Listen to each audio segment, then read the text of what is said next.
Fatigued and haggard, but with triumphant smiles, they sat around the fire congratulating each other. Book 1, Eragon, Chapter 46, A Path Revealed.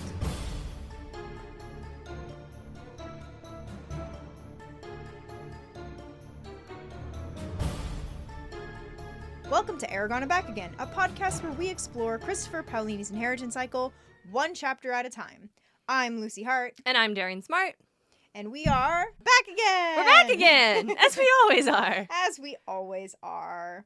Yes, this is, hey, things happen. Yeah. Hey, we have a name. We have a name. We can call her so Arya. happy. Yay! I can no longer worry about slipping and saying her name. We can just, we can just say what her name is. We don't have to call her elf woman anymore. Yep. Or woman, well, or whatever. The unconscious elf, the elven companion. Yeah. We can call her Arya. Yay! Yay! Excited about that. Yeah. Before we get into that, Luce, do you have a spark of inspiration? Oh, God. I did have one. Let me try to remember it. Do you want me to go first? Yes, go first. Mine is the 6th volume of the Adventure Zone graphic novel series came out. The Suffering Game. And the last time I talked about the Taz graphic novels, I just went like on and on and on. So y'all remember all the things I said. It's all very good. Yep. This one is so very good. It's so good. So very good. The choices that are being made in adapting this from one medium to another are so smart. Yep. Are so interesting. The choices being made with specific characters are so good. Yep. Won't do spoilers, but I am so very excited. I think I've had theories about certain things that I'm saying, okay, that can't happen because XYZ now, but I think this other thing will happen because they're doing this instead of this, and that's really cool. Yep. And just the fact that GM Griffin is such a character, and that more than just a meta joke because it's a D&D game. Yeah. Like, it's just so smart. And this is the Suffering Game and Reunion Tour are the ones that reveal this whole story is not what you thought it was. Yep. Like, this is what really shows, this is where real life Griffin McElroy shows his hand. Yep. It's like, this is what I've been doing the whole time. Yep. And you're like, holy shit. Yep. And that's the thing that makes it, this is my favorite story of all time. Yeah. Like, this is the thing that triggers it into being the things that make it my favorite story of all time. And I feel like the Suffering Game graphic novel just, Chef's Kiss did that so well. There are some major emotional beats that you have to hit really hard that are just, you have to hit them in order for the rest of this thing to work. And I think, they do. The adaptation does it so well. Yep. Carrie Peach's art does it so beautifully. Good. So beautiful. Could hear the music from certain scenes from the podcast in my head while I was reading. I've read it twice. Yep. Yep. The music I was reading too, and I was like, the music was going off. Yep. And then the changes they made are changes that are just very clearly meant to serve the narrative. Yep. And I think it's just my favorite adaptation of all time. Yep. Like, I don't have any, I think, it's not exactly the same as the podcast, but it shouldn't be because it's a graphic novel. Yep. It's a graphic novel of the story, not an actual play podcast. Yep. Like, it should be different in ways that are meant to serve the overarching narrative and the new medium that it's in. Yep. And so, I just, in a world with a lot of bummer adaptations that changes were clearly made from the source material just to, because the director had a vision. Yeah. Or because, and I've seen this one that I always hate, we want to surprise book fans and TV fans. Yeah. Fuck, that's never a good sign. Yeah. Oh, you're going to change the things I liked about the book. Yeah. For this thing because you want to surprise me. I don't want to be surprised. I want to see this thing I like and the themes I resonated with told in this medium. Yep. Like, changes aren't bad as long as they're changes meant to serve the narrative and the medium. And often adaptations just don't do that. But this one does, and it's so good. Really does. It just makes me so good. happy, and it's everything I want a story I tell to be. Like, not the same thing, but the feelings that the Adventure Zone gives me is what I want to create in stories I tell. Oh, so absolutely. Always a spark of inspiration for me. I agree. What about you, Luce? Did it come to you? It did, yes, but I just wanted to add on that like a little bit if I could. Yeah. I also really like how they're the continuous able to do things that in the podcast they couldn't. And I just really appreciate that. It's so fucking good. Yeah. The emotion, the reveals, it's like they couldn't do that in the podcast because of like people didn't know and all these things and stuff. So it works out so well. And then secondly is I did not plan to get my Taz tattoo.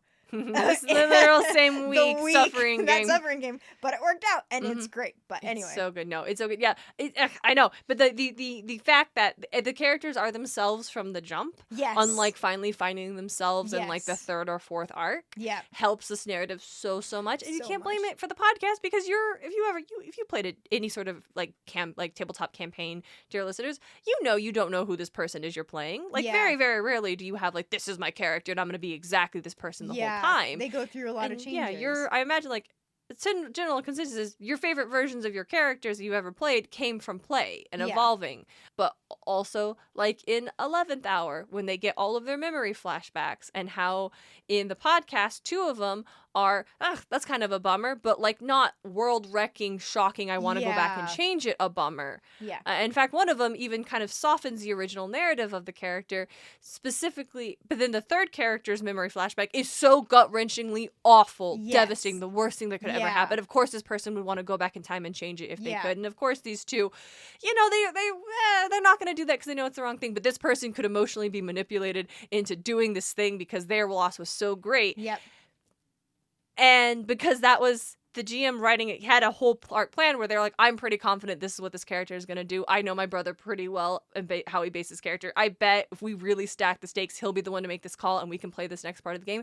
But he doesn't. Yep. He doesn't make that call. Yep. The player chooses not to. The character chooses not to for character reasons. Yeah. And it's so satisfying. And so in the 11th Hour, they could raise the other characters' stakes and their losses to be more, especially Merle's loss. Because it makes more sense that this should have been his biggest regret. And it just didn't exist when they were telling that story yet. Yeah, and I was going to say, like, that loss did not exist until the ending of that arc. Yeah, until he had time to think about what drives Merle. Exactly. And so I just like that they are able to go back and do that. But and so suddenly all of their stakes feel perfectly reasonable for someone to even...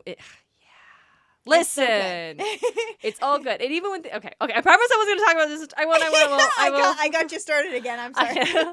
I'm sure in a year when the last one comes out, maybe I'll be like, I need a whole episode talking about. Yeah, we'll just do like a bonus episode where we just talk about. Let me just talk about oh man, there's 7 graphic novels for 7 birds. Damn. It's so good. It's so fucking good. So good. Okay, Lucy, what was yours? Okay, mine. Mine is actually, I can't remember if I talked about this before. It's Nora's Roberts Chosen series. I feel like I've talked about it, maybe. I don't know. Maybe. I can't remember. Let me pull up. We've been doing this for over a year. I've been doing it for a while. So she has Nora Roberts, for anybody who doesn't know, is a romance author, and she has the trilogy called The Dragonheart Legacy. I feel like I have talked about this, and I don't remember what my inspiration was about it, but the inspiration that I'm going to get from it is the main character is a writer and continuously writes. Oh, that's so good. And like she has this whole routine where she moves to Ireland and she has this whole routine, and it's all magical and stuff. So she has this routine where in the mornings she's at her cottage and she gets up, she works out. I think she does yoga.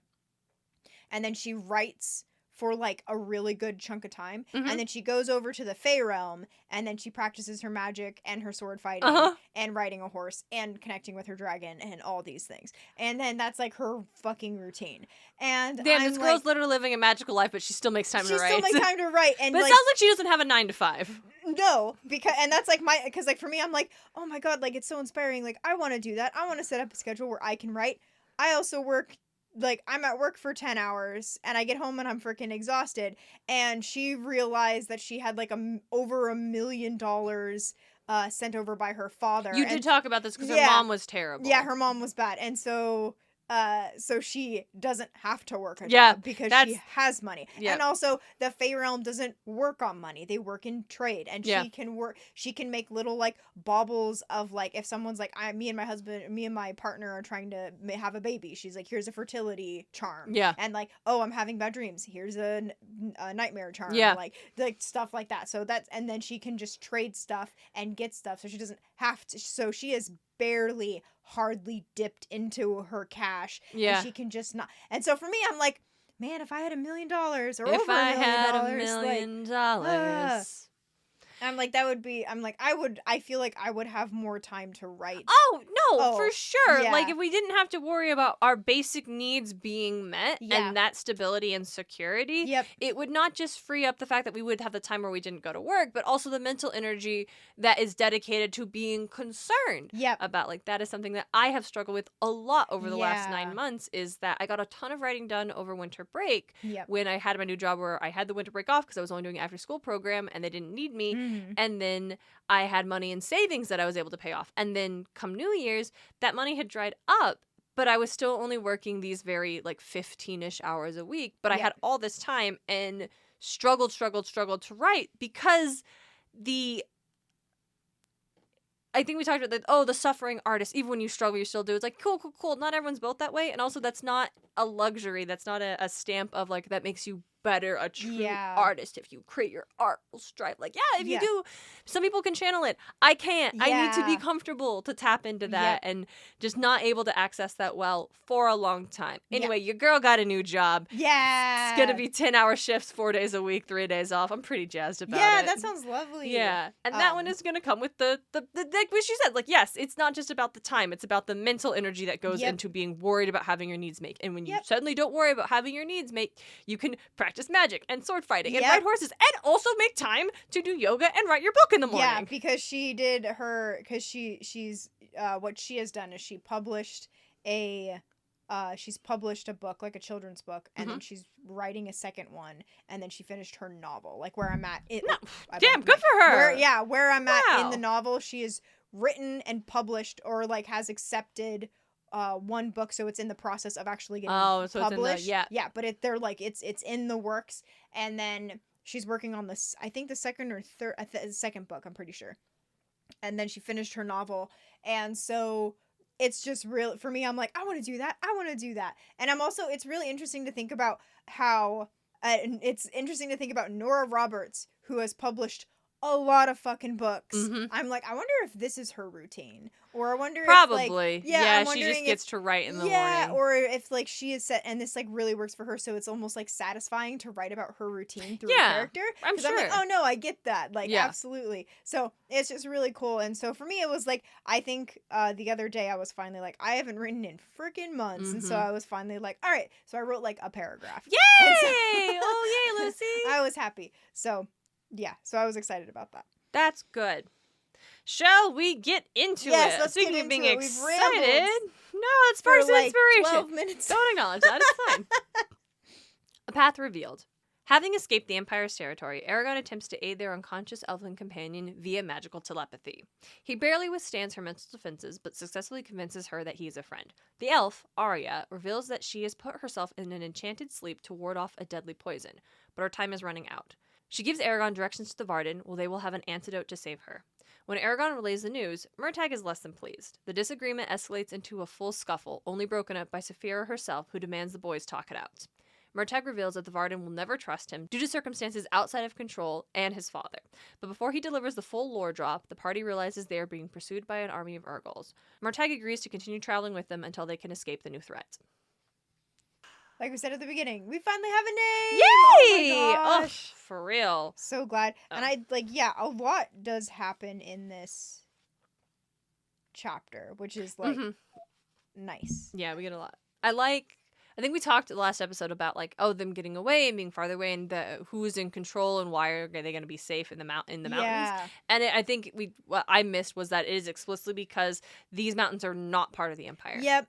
They do not have the means or the resources to control that land. I don't know if it belongs to a neighboring kingdom. Probably not. Yeah, I would think that it'd be really difficult to, because this is the whole continent. Yeah. And I think it would be really difficult, like, with how they're saying how big these are and how vast it is. Like, I think it would be difficult for any kingdom to put up patrols or something in these mountains because they're so vast. Yeah. So, yeah, I think they're just outside of So, yeah, I really liked Eragon reflecting on, like, I am outside of the Empire. Yep.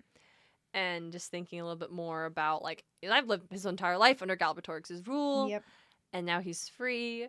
It was a bittersweet realization, for the cost had been the loss of his entire world. Yep. Like, ooh, yeah. I really like that because it is that. Like, that was all he known, and then now it's suddenly gone. And it's also, like, his farm and everything, like, and I feel like there's a lot of layers to that. Yeah, just not... Yeah, because we've talked briefly about him thinking, like, oh, man, if I ever go back, who will believe these stories?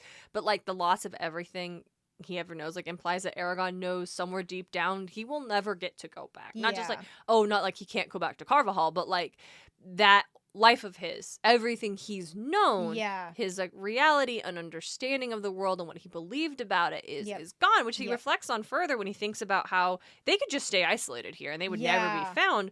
But all of the horrors he's seen under, like, they're committed under... He had witnessed too many wrongs committed in Galbatorix's name, from murder to slavery, to turn his back on the Empire. No longer was it just vengeance for Brom's death as well as Garo's that drove him. As a writer, it was his duty to assist those without strength to resist Galbatorix's oppression. Yep. And I also think, like, I feel like we read these, we've been reading, peek behind the kimono here. We've been, like, reading it in spurts and stops. Yeah.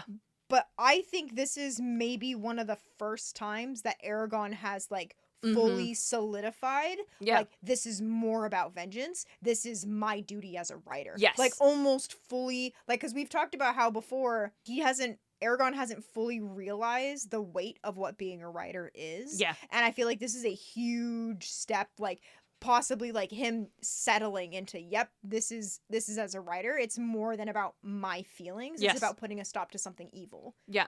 And I think that is something we have seen sprinkled throughout. Absolutely. Like, as Eragon, like, saw the slavery being practiced in Helgrind? Helgrind. Yeah. And just the Urgles destroying those villages and just the horrible things that he has seen throughout his journeys that are sanctioned by the rule of the Empire. Or ignored. Like, oh, we won't worry about that. Yep. And him more and more coming to terms with what it means to be a writer, and, like, him remembering, like, the stories of the writers who were supposed to be this symbol of, like, justice and peace and security, and him stepping into that. It's like an Inside Out. If you've seen Inside Out 2, which, I mean, yeah, we can talk about, did this movie need to get made? I thought it was cute. I like the way they portrayed anxiety. Lucy, have you seen it? I haven't yet. Oh, Lucy, I think you would really like it. I think it'd be really good for you.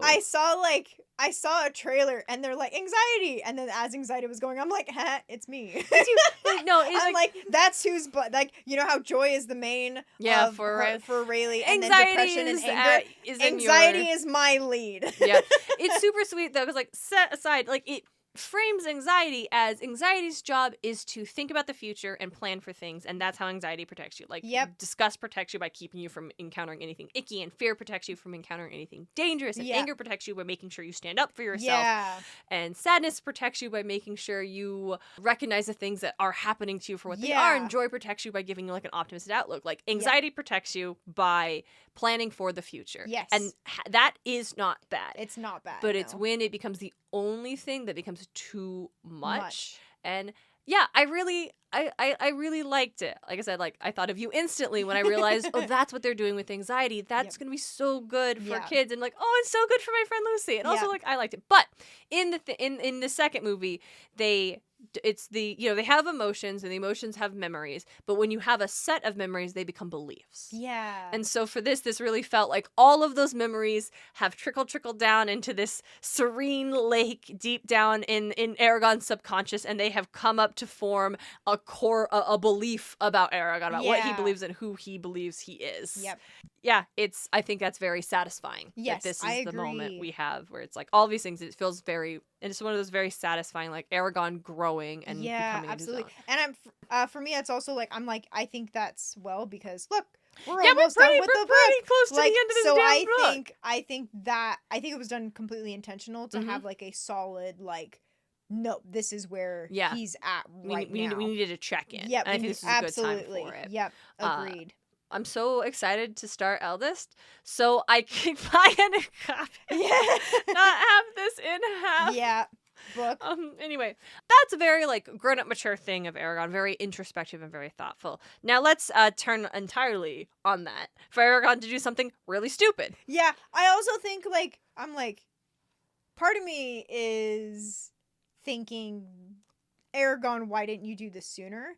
But also, once they left Gilead, they didn't have time. They didn't have any, like, Eragon was not thinking, like, he was thinking, like, okay, we gotta get out, we gotta get away. And then I feel like they just got out of the Hatterack Desert. Yep. They're congratulating themselves, like, we did it, we're out, we're safe. Yeah. We're out of the Empire. So I think it matches because this is the first time that they are able to take a breath. Mm-hmm. And so Eragon was like, huh. Let's try to reach into this elf's mind. I think it is like the hierarchy of needs, right? Like they couldn't worry or think about anything else. Like Eragon was not going to have this realization of like, I need to be a writer for the people and protect them against Galbatorix when he's worried about dying in the desert. Yes. So I think that tracks. And I actually think this is a good idea for it's a thing you can do. It's been established. You communicate, reach out to someone's mind. Yep. He can't wake her up and talk to her and figure out what's wrong. But maybe like this is not a bad plan. Yep. I think this is a good plan. Yep. Go on. I was just going to say, I also think it has something to do with, he does mention how Braum always remembered Braum's admonishment not to violate someone's mind unless absolutely necessary. Yeah. So I think maybe that also, because Eragon is just not the type of person to think about, I'm going to intrude on their mind. Yeah, I'll say with, all the time. So I think like him not having that thought also fits just with that. Yeah, like the only time we've ever seen him do it is obviously he does it instinctively with Saphira. He did it with the horse when he's trying to calm it, and just he's like didn't even think about that, just trying to calm the horse the way he like it's okay. And then he tried to with Murtagh when he was doing a vibe check to make sure if this person is safe or not. Yep, and I think like all of those is like with Saphira is like I'm like that's like you don't even question that. The horse was just like him reflexively doing it. Yeah, and I think Murtagh he did have a reason. To do that. So it's like no, absolutely. Mm-hmm. The thing I think is ridiculous is without speaking of his intentions to Murtagh or Saphira. Yep, and it's like that's what's wild. Yeah, is that obviously Murtagh has experience in this field. If he didn't, you would be able to get into his mind, no problem. Oh, yeah. Yep. So he clearly knows how to he's familiar enough with the theories of how to keep someone out. And Saphira is your dragon companion who lends you her magical strength and offers you wisdom. So the fact that Eragon just didn't talk to them about, hey, I'm going to do this, what do you think I should look out for? Yeah. Like... Well, I guess for Murtagh, if he talked to Murtagh about it, maybe it was he didn't want to mention it because then he would have to confess that he tried to like, hey, you cool, bud? Yeah. Like, I didn't want to have to confess that because that would be the only reason he would have to be like, I know you're good at this because I couldn't get into your head. Yep. With Saphira, maybe he would just, I think also, didn't want them to try to talk him out of it. That's immediately where my thoughts go. He didn't want to be he didn't want to be argued out of it. Yeah. So he just wanted to like, have this like, well, if I could do it, I could reach out to her and I could talk to her first rather than like maybe Saphira could have done it. Yeah. Maybe having the dragon do it would have been potentially wiser, especially because instantaneously Eragon is under a mental attack. Yeah. Because obviously this elf woman doesn't just have a barrier around her mind. Yeah. She's got a security system. Yeah, she does. Mm-hmm. And she is like, my biggest thing is I'm like, she is very much like alert. Like when he touches her mind. And I do think it was almost like a lure because he tries to touch her mind and it's open and kind of weird and he describes it lucid and clear like a note from a crystal bell. Yeah. And so I think that is almost to like lure into like let someone let in like, I'm in. Haha, I'm in. Yep. And then suddenly an icy dagger drove into his mind. Mm-hmm. Yep.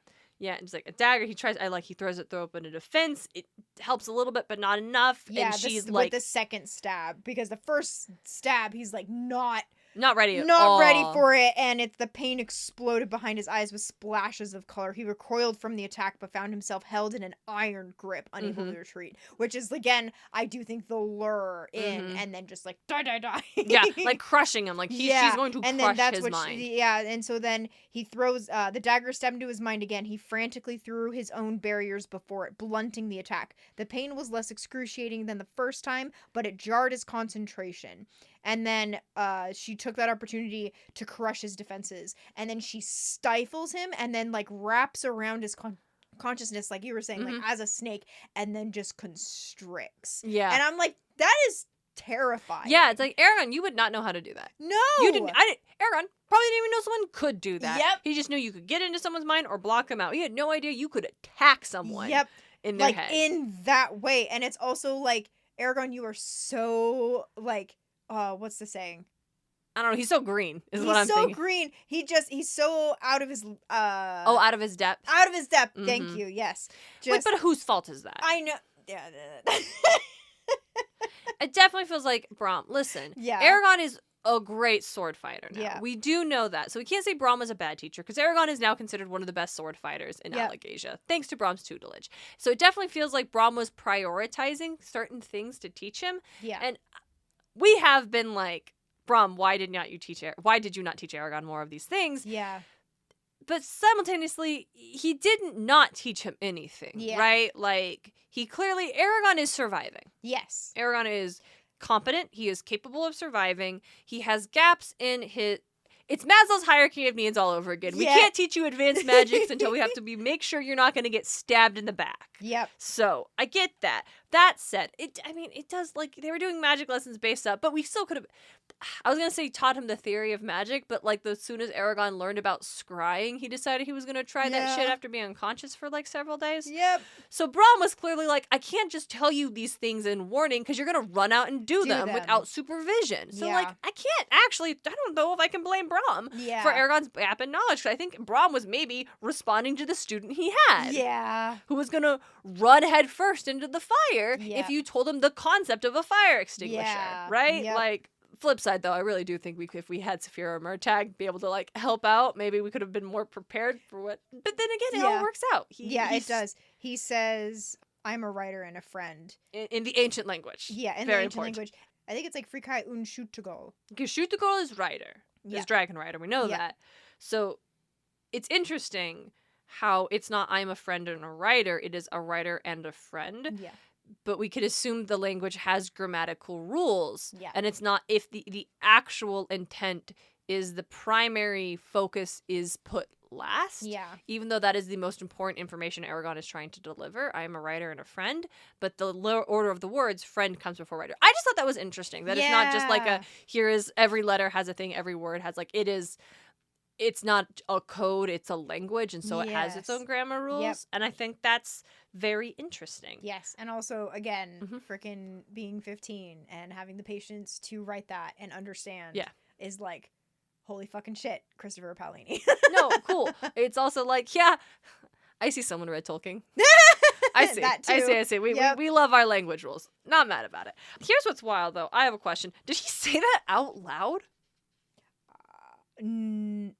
Because it's in quotations quotes. And not italicized. But every other because they have a full conversation, the rest of the time they are communicating, it is just in italics. That's interesting, yeah.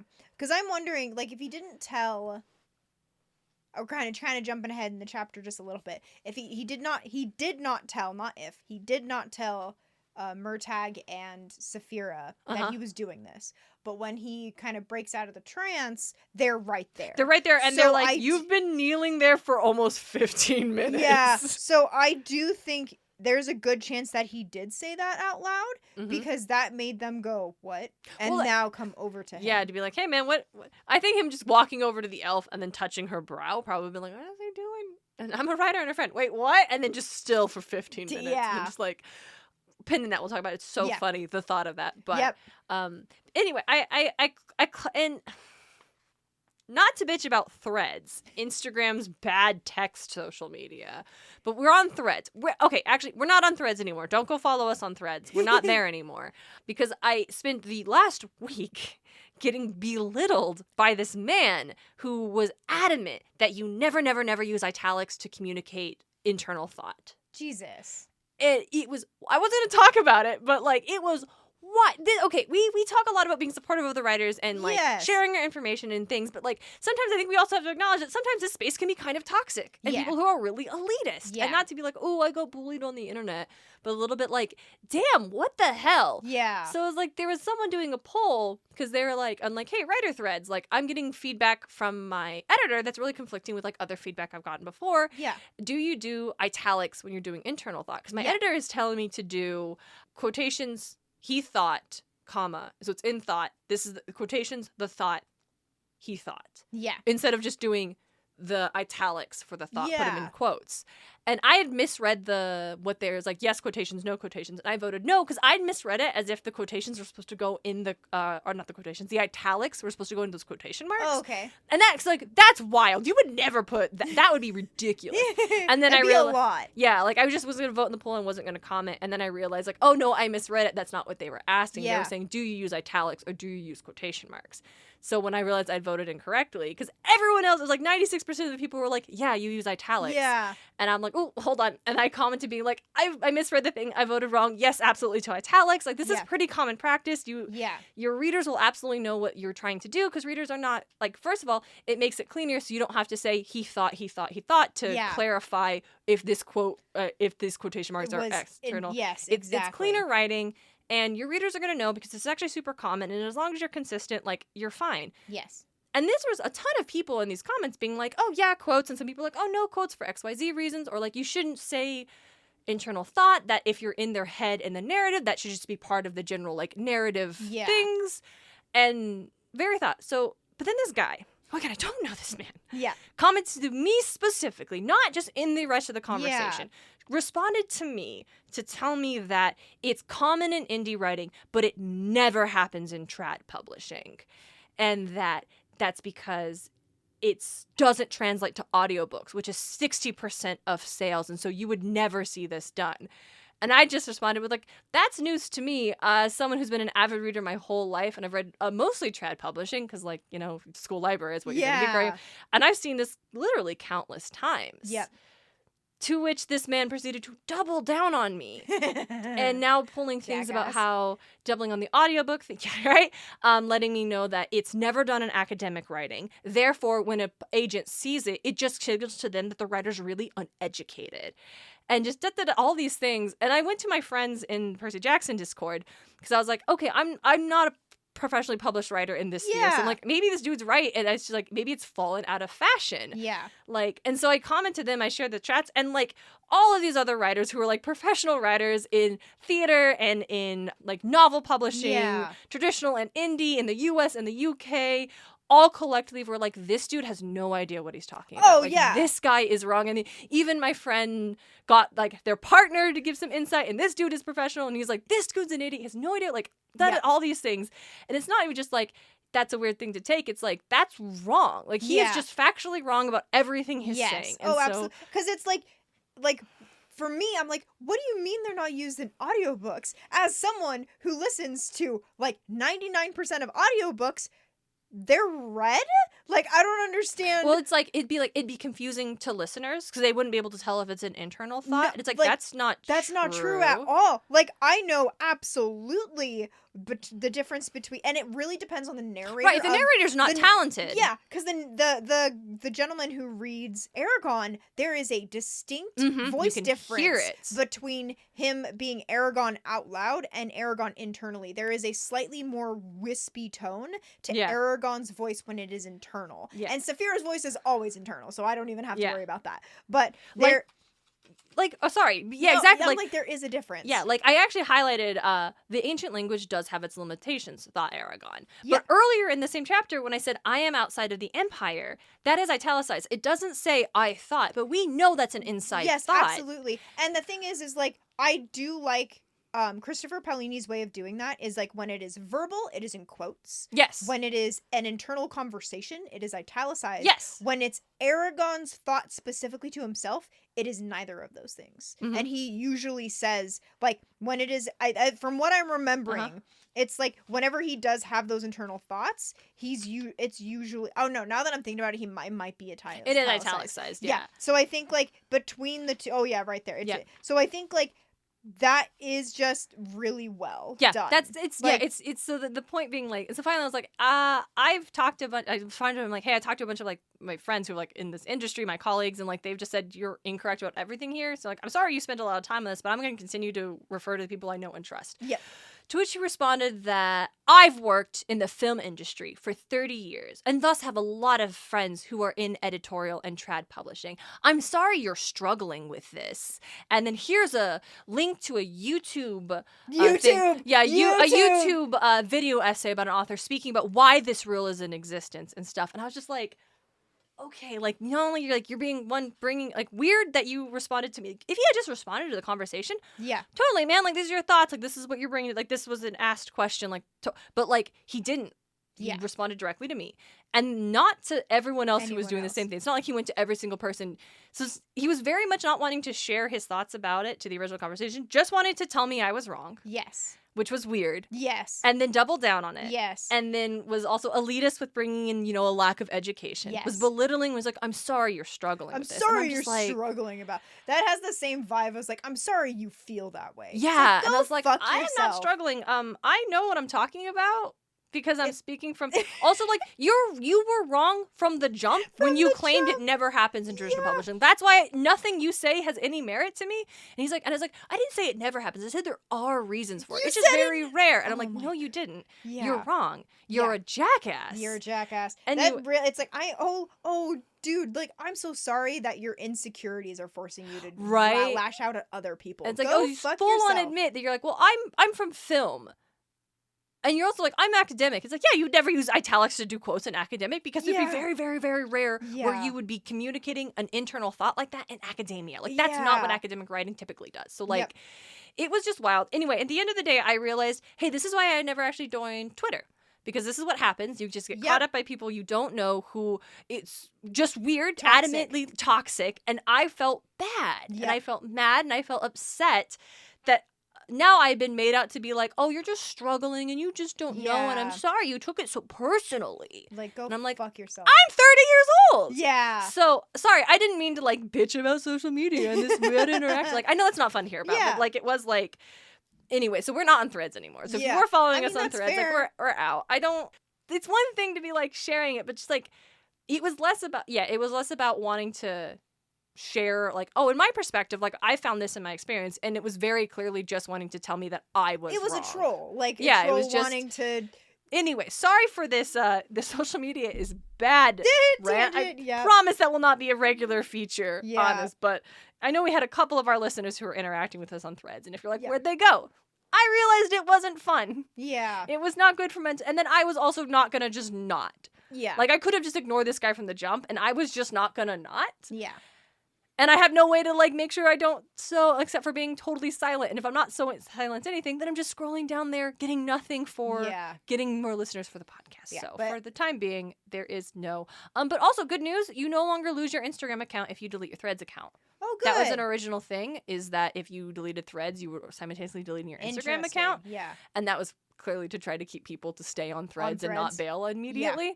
Yeah. But it's no longer like that. You can deactivate and delete it without it affecting your Instagram. So. Yep. And still recommend all of our listeners to interact with us on Instagram. Yes, no, you're great. Nice. Yes. You're all great. It's wonderful. Especially because Spotify just changed things and I can't leave our question prompt anymore. Oh, no. You can still do comments, but it's just leave a comment on this episode and no longer, like, our special like call to action question.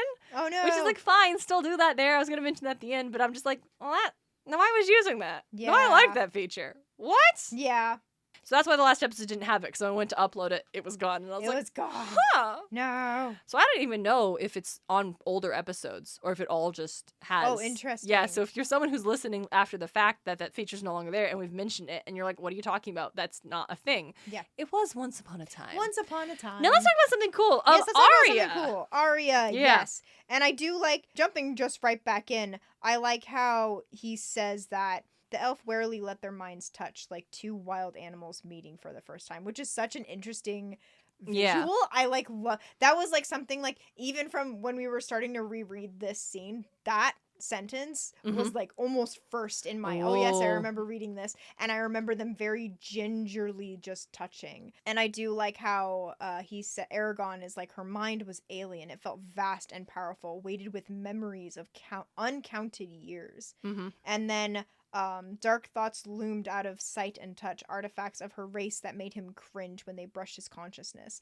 And I love that. Yeah. Me, like, personally, because she's not human. No, and it should be different. It should be different. And also, like, if thinking about, like, what would a elf's mind be like with those weighted, uncounted years and just her race's secrets. Yeah. Like, I think Christopher Paolini freaking nailed it. Yeah.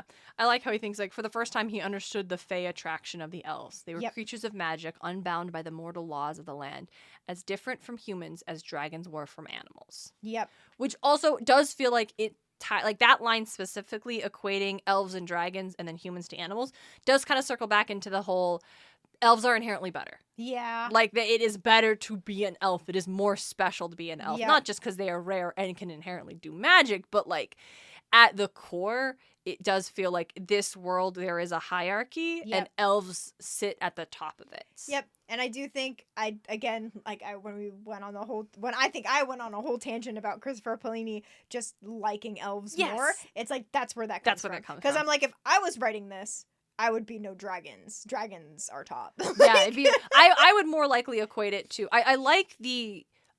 Not that I would. I don't. That's not what I want to do. The equating of them being truly, truly different and other is valuable. I think it's very interesting, cementing it.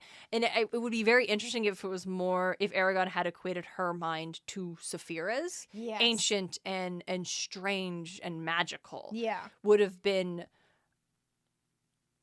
different. I think it would have also gotten the point of cross without the equate of elf is better. Yeah. Elf is superior. And I also think, like, there could have been, like, a really good connection, too, between it was like Saphira's mind if Saphira had also been ancient. Yes, right? Think, like, there would have been, like, there was, like, similarities, but Saphira is young and she doesn't have the weight of those uncounted years. Yeah. And so it's like, it felt similar but vastly different because is not dragon, but also has... But we don't know how old she different. is. Yeah. Yes. And I think not to say like, oh, he should have written that way. I think it's an intentional choice doing the simile of not simile. What is that? These two things are like, and these two things are like, so therefore this and this. Do you remember doing that in school with the dots? I do remember doing that.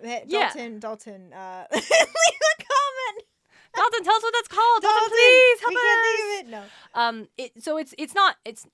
It's the way. I'm not like trying to say like he should have written it differently. I think he wrote it this way with an intent to communicate this idea about elves. Yep. And that is just an idea that I find inherently uncomfortable. Mm-hmm. In a world, and yeah, it's just one that I don't personally like because I, as of yet, just trying to be like, not spoiler if I'm just coming to this fresh, concerns me about what other ramifications we will have, especially when we've had so many conversations about Urgles and Urgles being monsters that we will just kill and not being worth anything, but elves are worth more. Like, it makes me wonder if we will see more of an interrogation on there is this hierarchy, which, like, yes, society has that. We, as a culture, have a hierarchy on which lives we value more in humanity. Yeah. There is an unspoken, and sometimes very loudly spoken, structure of who we find inherently more valuable and will care about more than others. Like, to say elves are here and Urgles are at the bottom, like, that is not an inherently, like, incorrect thing for that to exist in this world. Yeah. If it is an intentional thing to be presented that over the course of the narrative is supposed to be challenged in some way. And at this point in time, I do not know if that is what is happening. If this was an intentional setup or this was just happenstance that came from an uninterrogated instinct in elves are great and orcs are bad. Yeah. In the audiobook, it's interesting because I can't remember his name.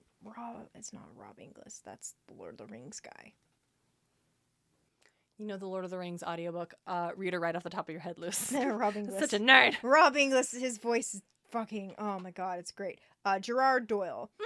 So Gerard Doyle, how he reads it is when Arya speaks for the first time, it's, what is your name? Oh, and then when she talks again, it's more like, Arya, why have you contacted me in this manner? Oh, very lilting. He lilts it a bit musical. more, but it's still that like whisper stuff.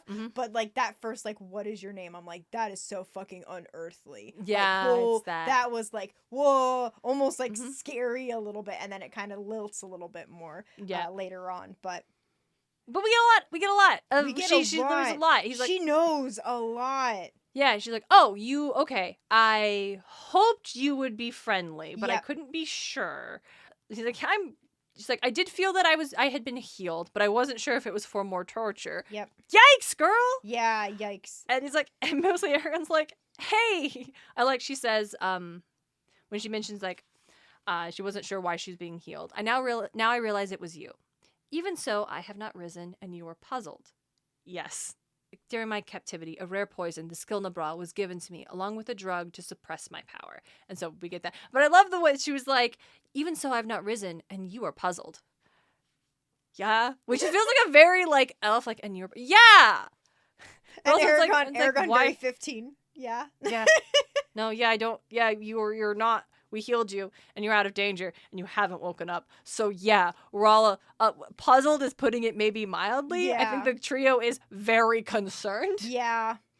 But yeah, it was a poison to keep her, essentially, so they would give her a poison, and then every morning they'd give her the antidote for the poison. So the poison wasn't meant to kill her. It was meant to keep her from trying to escape. Yep. Because even if she escaped, she would die because she wouldn't have the antidote. Yep.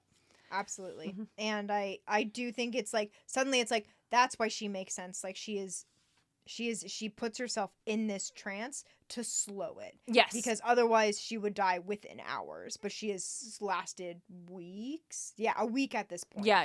Yep. And I like that she thinks, because we get a lot about her in this one. Like, I'm really into it because we get, like, she's very powerful, very smart, what she has done here. Absolutely. Very strong, very, like, has gone through a lot. And I like what she thinks about, I contemplated waking for the purpose of ending my life and denying Galbatorix, but I refrained from doing so out of hope that you might be an ally. Yep. And so this the fact she's like, I thought about just waking up and letting myself die so Galbatorix could never, because she has information he wants, right? Yep, because that was like right, I don't know if we want to jump to the end of their conversation. Yeah. But like right when she said, at the end of the conversation, she says, if there is no hope to reach the Varden, like absolutely no hope, contact me again because I have information I need to give you that the Varden needs to know. Yeah. And so I'm like, even right there, it's like her resolve. Yeah. Her resolve is one that she understands her predicament in the way that she can't trust Eragon in this moment, but she is. I mean, they're speaking in the ancient language this whole time. Yeah. So that prevents him from lying and her from lying, so she knows that. But also, he could still be concealing information from her. Absolutely. Or he could be like, I believe I am your friend. Yes. I work for the king, but I'm going to save you, and that means I'm your friend. Yes, like, exactly. She can't trust him with whatever this information is. Exactly. But she's willing to gamble on him. Yeah, especially if it comes to she is going to die. She's like, nope, I can't let what I know disappear. Die with me. Exactly. Yeah. So it's like if there's no hope to get me to the Varden in time, I'm going to give you this information fully expecting you will still get to the Varden. Yep. And also, that's really cool. It's so cool. She's really cool. She's really cool and very brave. And it's like, again, like we think back to the prologue and we're like, yeah, she's a fucking badass. Yeah, we saw her. But also fight the shade and send the egg off. No, even though that would mean she probably could have used her magic to escape. And she chose to get the egg away out instead. First. Mm-hmm. Exactly. And so it's like we get more insight on her and she's just so brave. Such a fucking badass still. Even when poisoned and weak and all this stuff. Yes. And so she gives Eragon directions, but like flashes of her own memory directions which is to so get to cool. the Varden. Not just like, here's a map. Yep. Being like, here's what you got to do. And he's like, okay, when we get there, like, but Eragon's still focus is on her. Because when he asked her, like, okay, when we get there, like, what should they give you for the poison? Like, which is so smart. Yes. Because he's like, where can the antidote be found? And she says, my people in the Varden, but my people are absolutely, you're not going to get there. And Eragon's like, well, what about the Varden? And then she tells him, and then, or before she tells him, he has to swear, an in oath the ancient that he means language no harm. that he means her no harm, and the Varden and her people. Yes. And Eragon is like the weight of that does not pass him, but he does swear, so he because if he were to break that, there would be consequences. Oh, absolutely. Yeah. I feel like that would be like his life. It's like swearing on the river Styx. Yeah, there is a price to breaking this. Yep. And then that's like the next question is like, what should they give you for the poison? And that for me is so smart because he doesn't just think he's gonna go in and be like, oh, she's poisoned with the Skilnabrach. She needs that, or he just walks in and says that. Yeah, because what if they don't know what that is? What if they don't know exactly? What if it takes them? What if he gets there? He's like, I can't remember what it was. Like, what if it takes him too long to figure it out? Like, if he rolls up and says, "This is what she needs," that speeds the time. Make sure she gets exactly what she needs because she knows what she needs. Yep. And for me, I'm like, I remember rereading that and re-listening to it, being like, oh wow, that was good job, Eragon. But yeah, and then like I said, like at the end, he's like, okay, it costs her too much energy to communicate like this because this is magic. Like this isn't just speaking out loud, like communicating mentally. Like this is a form of magic. Yep. So too much information. Like I said, if there's no hope, contact me again, and then I will give you this information. Yep. Farewell, Eragon, Rider of Dragons.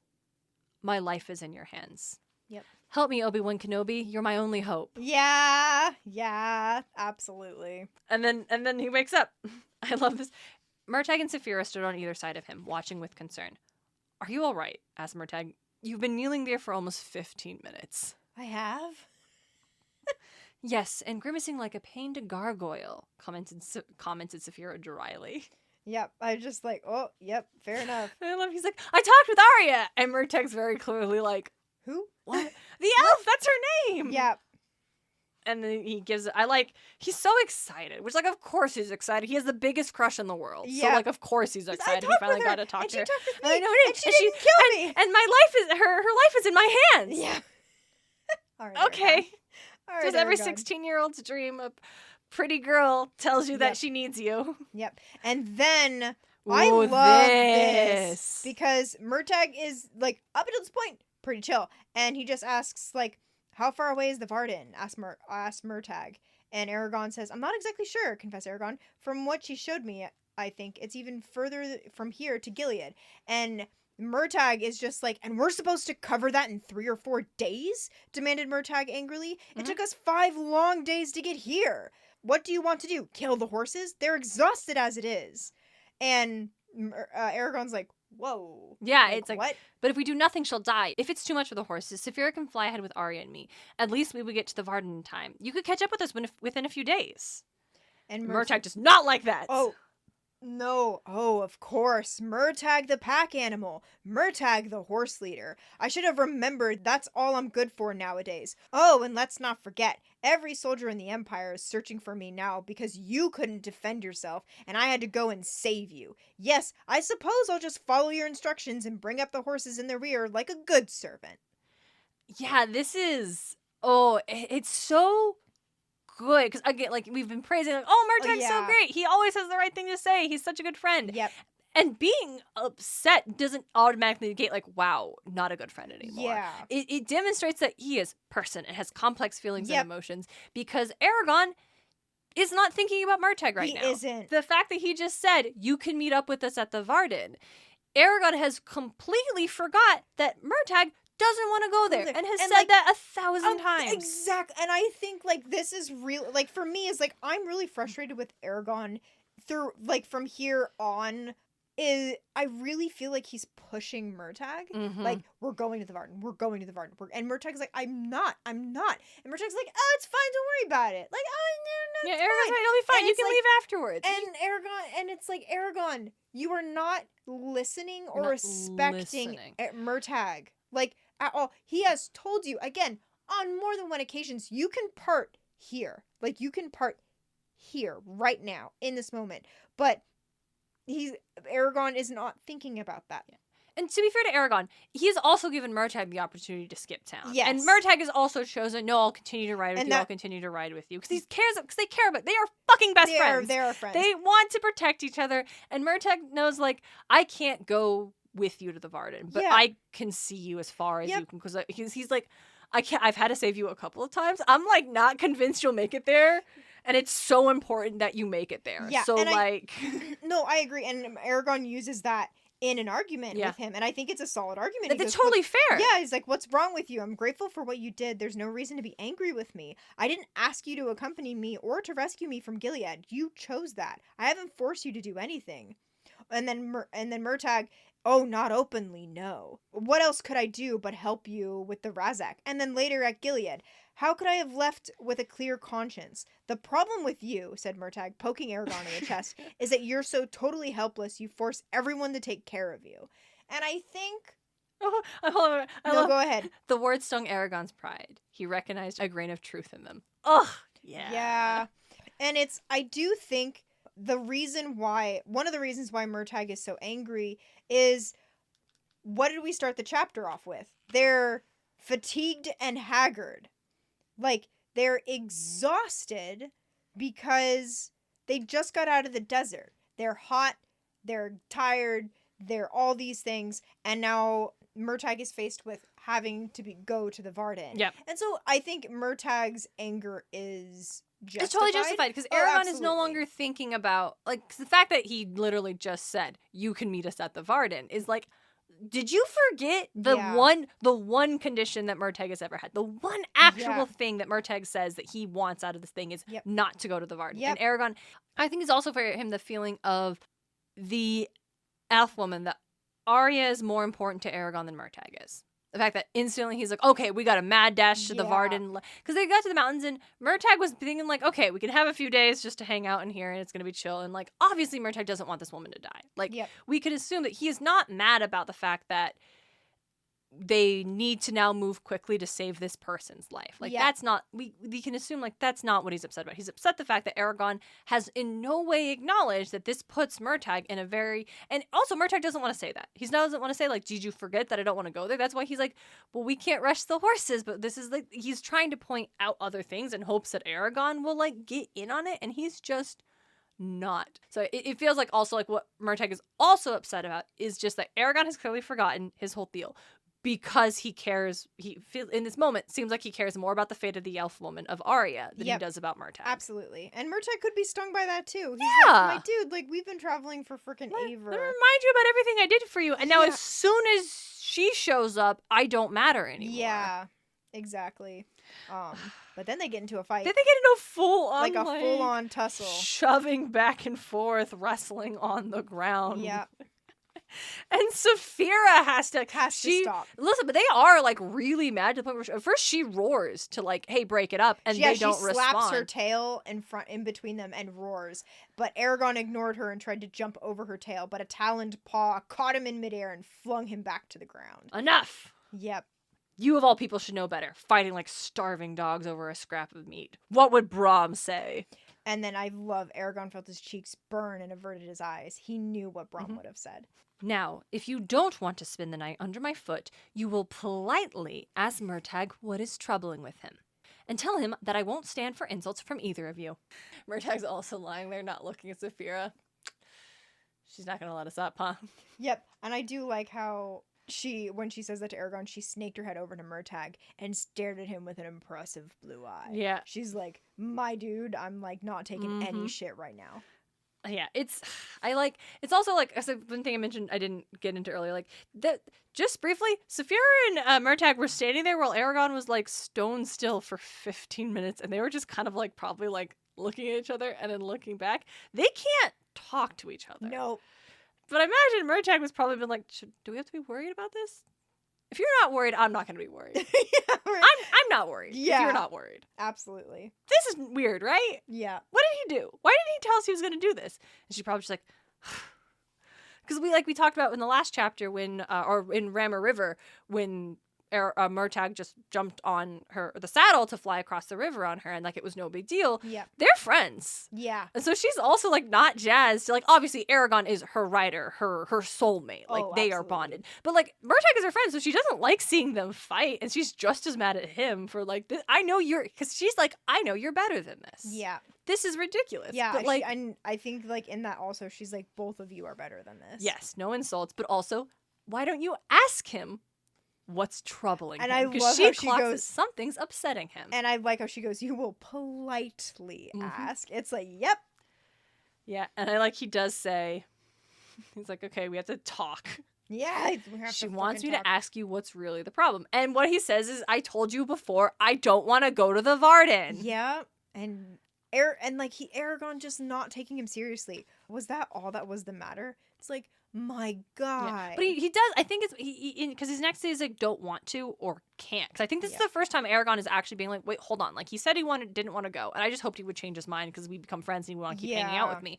But I think it is him realizing, like, maybe hold on, this is a deeper. disproportionate reaction from someone who just doesn't want to go there. Yeah. And he's like, don't want to. There are things that I expect from me that I can't deliver. Did you steal something from them? I wish it were that simple. Well, what is it then? Did you kill someone important or bed the wrong woman? No, I was born. And that... What? That... Wait. And it's, wait, again, wait. Yeah, Murtagh's been kind of like a mystery this whole time, but we've been kind of comfortable with that. Yeah, we're like, all right, we'll buy it. This is like, whoa. Like, this is a lot deeper than we thought. What do you mean? You can't. You were born? Like, what are you talking about? Mm-hmm. And basically we get like, Murtagh is convinced like it doesn't matter what he does. He could show up with the king's head and they still would not trust him. Absolutely. And if he shows up under these not great circumstances, they're immediately just going to throw him in the brig. Yeah. Like, this is not going to go well for him. And I do like Eragon is just like, why won't you tell me what this is about? Yeah. I've done things I'm not proud of too, so it's not as if I'm going to pass judgment. Yeah. And Murtagh, it's like, knowing what we know, I'm like, we know. But even still, it's like, it isn't like that. I haven't done anything to deserve this treatment, though it would have been easier to atone for if I had. No, my only wrongdoing is existing in the first place. And then he stopped and took a shaky breath. You see, my father. And then Saphira interrupts that. And it's like, what? What do you mean? What about your father? Tell us now. What are you talking about? Your father? Wait, hold on. Yeah. But that's when... it's like, what do you mean you haven't actually done anything and everyone's mad at you? What are you doing? What are you talking about? But that's when they see there is a line of troops, 100 strong, stretched for nearly a mile. Yep. And it's the Empire. But Murtagh clocks that, but those aren't men, those are Urgals. Yep. He recognizes the banner as the symbol of an Urgal chieftain. He's a ruthless brute, given to violent fits and insanity. Yep. Which, okay. And apparently Murtagh's met him before. Yeah. And again, that's like, what do you mean you actually met him? And so they have to take off. Like, you don't want to go to the Varden, but I have to take Arya to them before she dies. Here's a compromise. Come with me until I reach the lake coast of Myrna. Then go your own way. If you leave now inside of the column, Urgals will follow you. And then where will you be, facing them alone? Very well. But when we near the Varden, I will leave. And they have to take off. And it's another no period of respite for us. We gotta keep going. But no, like what I think is, I just feel for the boys and Saphira. They're so exhausted. They did a sprint from Gilead and then they crossed the desert and now they're having to sprint again. They've gone 500 leagues in 3 days? And it's something crazy. It's something insane and they're exhausted and their horses, I'm like, y'all are killing your horses. And Murtagh loves his horse. Loves his horse so much. This is not what he wants to be doing. And I think that's part, again, Murtagh's anger is the horses are gonna drop dead and I love my horse. I don't want to I don't ever this is abuse. This is animal abuse. I don't like treating my horse this way. Exactly. So, and then it's it's as the night deepened, the Urgals faded into the gloom behind them as they're running off. Again through these crazy fucking mountains. Yep. And so the thought is that they're also, I think I didn't mention it, they're pretty sure the Ergirls weren't looking for them. It's not like they were sent by the Empire to track them down. They were probably just also in the area, but they've definitely seen them now. Yeah, yep. And that's the problem. After them now. Oh, yep. Damn, okay. what is our writing takeaway? I feel like this chapter has 2 deep moments. It's the Arya conversation. Yeah, and then the fight. Yeah, the fight. If you're gonna have numerous sentient races, take the time to distinguish what makes them inhuman. Yep, that's because otherwise you could just have humans. Yeah, and it's like, it's fine if you want. I think it's fine if someone's writing and that's how they want to write. I'm like, that's fine. But I also think it would help things stand out more if you differentiated them and make it more interesting. Yeah. Like, that's what I think, having that, like, oh, they're actually different, not just on like a physical level, but on a mental, emotional level. I think that's important to highlight. Yeah, the fact that when touching Arya's mind is like he feels the magic, because she is inherently magical. Oh, yeah. Like all elves can do magic. Yes. But more to the point, she is, because I think if Brom could not have taught Eragon magic before he was bonded with Saphira. Yeah. His ability to do magic comes from Saphira. Yep. Right? Like, he's a D&D class, he's a warlock, and Saphira is his patron, essentially. But elves are sorcerers. They are born with it in their blood. Yep. So it's magic, but also the fact that she's ancient. And then acknowledging the weight of uncounted years of memory. I just love that line so much. Spending some time identifying, like, if you are in a space where there is going to be other creatures of, like, if you're doing fantasy, you have like elves and dwarfs or dragons and things like that, a standard one, or werewolves or vampires if you're doing like an urban fantasy, or if you're doing sci-fi, having alien races, or I don't know, if you're writing middle grade chapter books about woodland creatures, how are the rabbits different from the rats, different from the badgers? Yep. Or like, even like in my book, I actually have it leans heavily on like the D&D, like the Underdark and stuff. Yeah. But I have in the Underdark, I think this is a D&D thing too, but it's like lots of like fluorescent like mushrooms and stuff, just or like crystals and shit. That just makes sense to my brain. I don't think it's very unique, but a lot of like bug people, or some like the, I can't remember the race in D&D, but like that, but like because I've thought about how their minds work, and it would be a lot of chitters and like not real, like not human at all, very like this thought, and just a lot of chitters and like more images than like actual language and stuff. But that's like, really, cool. stuff like that.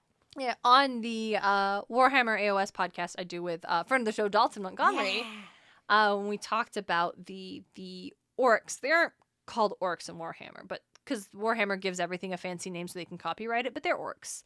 They are very specifically not human, in that I think they're born of a mushroom. Like when they die, they go back to the mushroom and then they'll sprout again. But also like they are destructive. Yeah. But that is an inherent part of their culture, where they view entropy, not necessarily entropy, but like the cycle of there is creation and then there's destruction as inherent and important.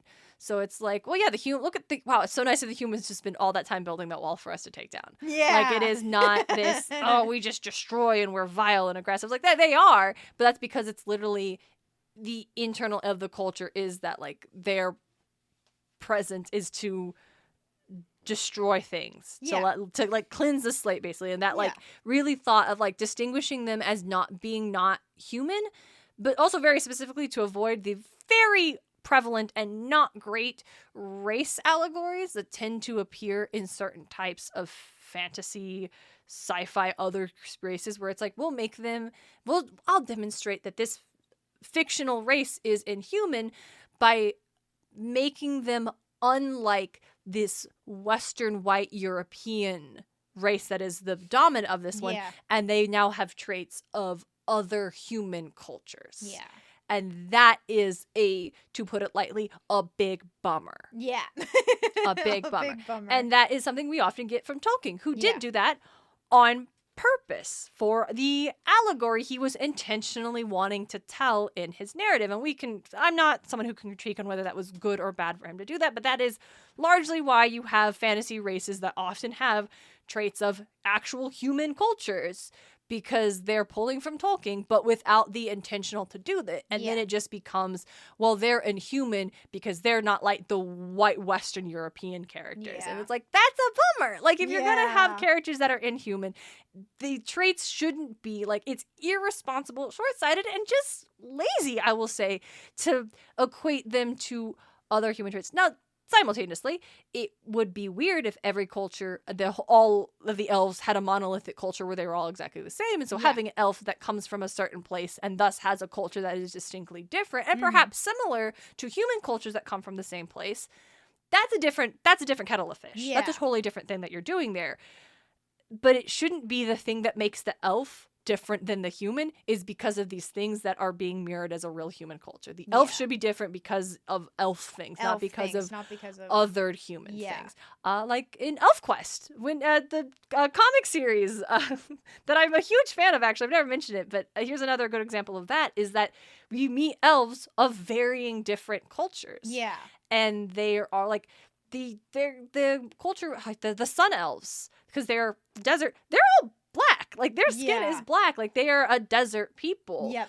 And they're very different than our all white elves who came from a northern, like, European forest. Yep. Like, and so that's an element where it's like and they meet other elves from other places that have varying different cultures, but they're all distinctly different from the human characters or the troll characters they interact with. So that's the thing. It's like, having culture is one thing, and having those cultures be similar to human cultures is a conscientious thought that can be interesting. Yep. But that should not be the reason that your fantasy race is not human. Yep. That they also do that in that show on Netflix. I can't remember the name. The dragon one with.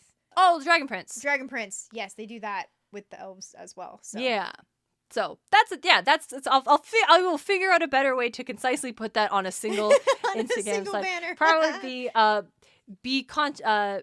when creating fictional fantasy sci-fi races, be conscientious about what characteristics make them inhuman. Yeah.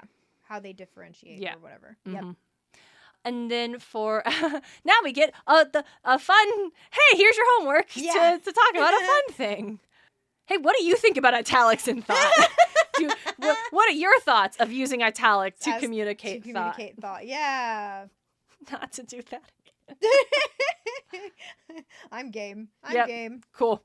And since this episode has been so full already, we are going to wait until next time to share some of our listener comments. But I have a couple, including maps, that I'm very excited to talk about. Super excited. But until next time, she's Lucy Hart. And she's Darien Smartt. And this is Eragon. And back again.